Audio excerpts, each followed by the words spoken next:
Worst introduction ever. Oh, look at you all. Gorgeous, all of you. Every single one of you between a 10 and a 6. This is coming from a solid 5, so I'm punching above my weight with the least of you. Right, you look like a nice audience. This looks like a nice venue. I look like a nice stand-up comedian, so we are going to have a nice time. That is a promise or a threat, depending on what motivates you more, the carrot or the stick. My name's Chrissy Derbyshire. Just to give you a very quick idea of the kind of person you're dealing with here, I recently put both of my hands in the bin in a public bathroom because I thought it was a Dyson Airblade. So that's where I am. What else can I say about myself? I'm quite a modern person. I'd like to think I'm a bit of an advocate for more atypical, more progressive family setups. For instance, my life partner isn't strictly a husband. If anything, he's more what you'd call a cat. He's a cat. His name's Bernard. I think we have a very healthy relationship, except that he did recently lick my boob, and we haven't really spoken about it since. So I'm not sure what that means for us. That's the small talk portion of the evening over, thank you. So I've been thinking a lot lately about my internal organs. Yeah, there's no natural way to introduce that into a conversation, is there? It always sounds a little bit forced.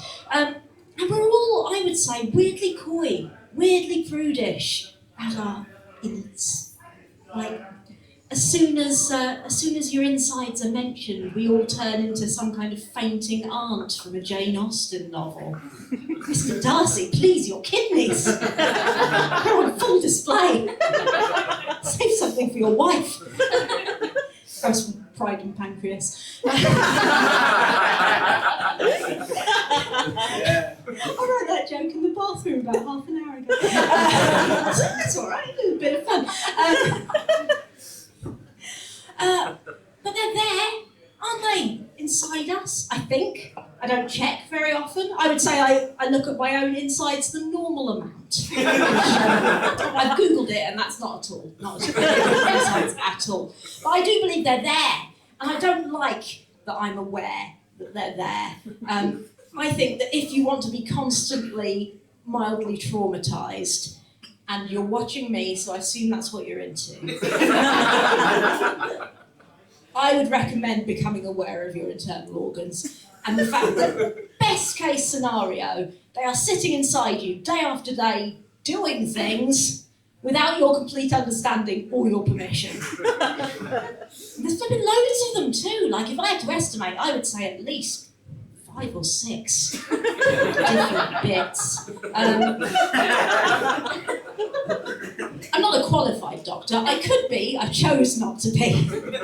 Medicine's loss was comedy's gain. I'm going somewhere with this, by the way. I do have a point. I just wanted to make sure we were all on the same page vis-a-vis guts. And in the spirit of that, hi Rob. Hi.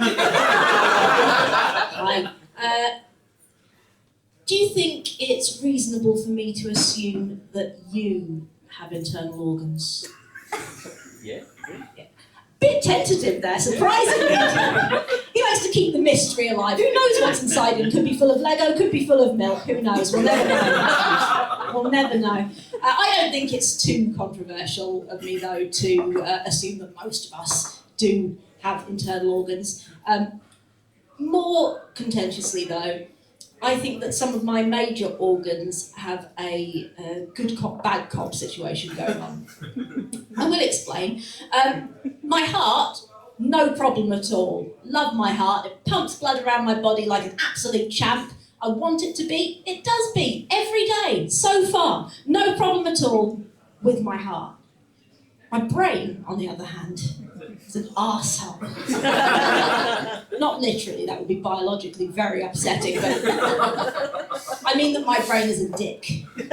Again, not literally. To be absolutely clear, my brain is a brain, but that is absolutely the best thing I can say about it. I hate it, it hates me, there's mutual animosity there. At best, it's kind of blithely useless. At worst, I think it might be trying to kill me.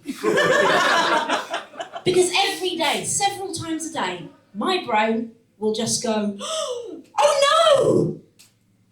I say, what? What is it? And my brain will say, oh no, you've forgotten! I say, what? What have I forgotten? And my brain will say, I don't know, something probably. And the worst part is it's usually right, because I usually have forgotten something. I have zero short-term memory, brilliant long-term, zero short-term.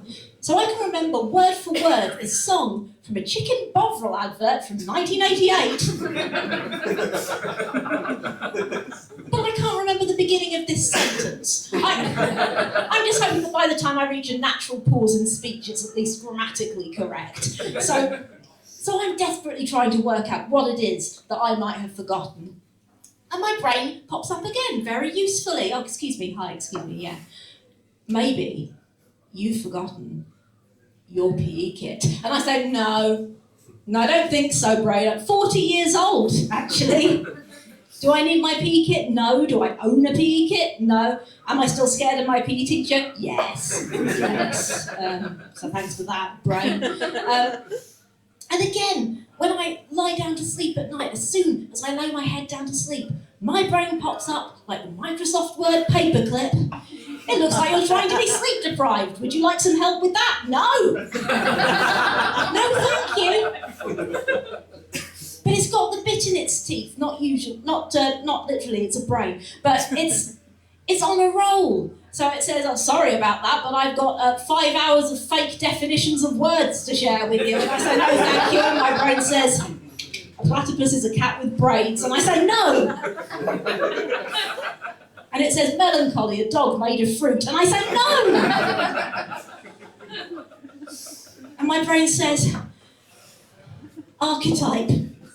Archetype is the answer to what kind of boat did Noah have? He had an archetype of boat. And I say, shut up! And my brain says, I see how it is. You want me to change the channel. Yeah. Oh, God, please don't change the channel. It says, no, you've twisted my arm. Not literally, it's a brain. You've persuaded me. I'm going to change the channel. And then it's a 50-50 chance whether it's a night of crippling self-loathing, so my brain reminding me of all the ways in which I might have let down myself, my child, my parents, my friends, my lovers, not in bed, just FYI. My PE teacher again, weirdly. Sometimes my country.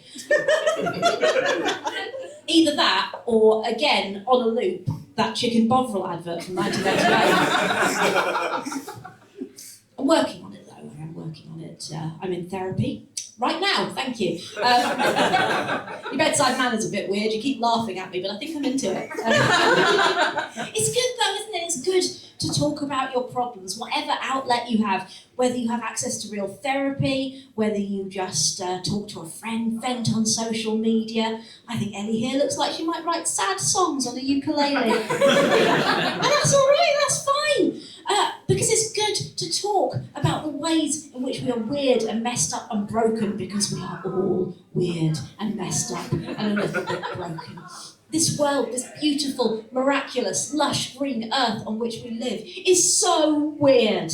It is so messed up. Have you ever seen a nature documentary? Don't.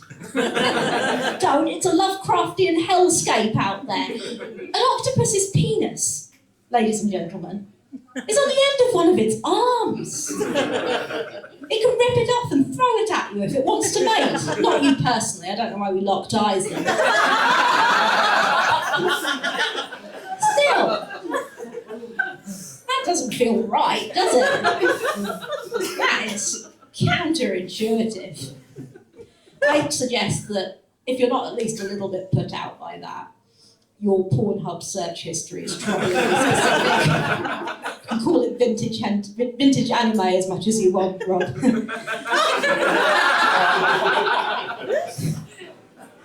Luckily, that's not a problem that I personally have to deal with. I don't have any kinks, don't have any paraphilias like that. I'm completely straight down the line, vanilla. And so is my cat. You guys are brilliant. I, unfortunately, have been Chrissy Derbyshire. Thank you so much.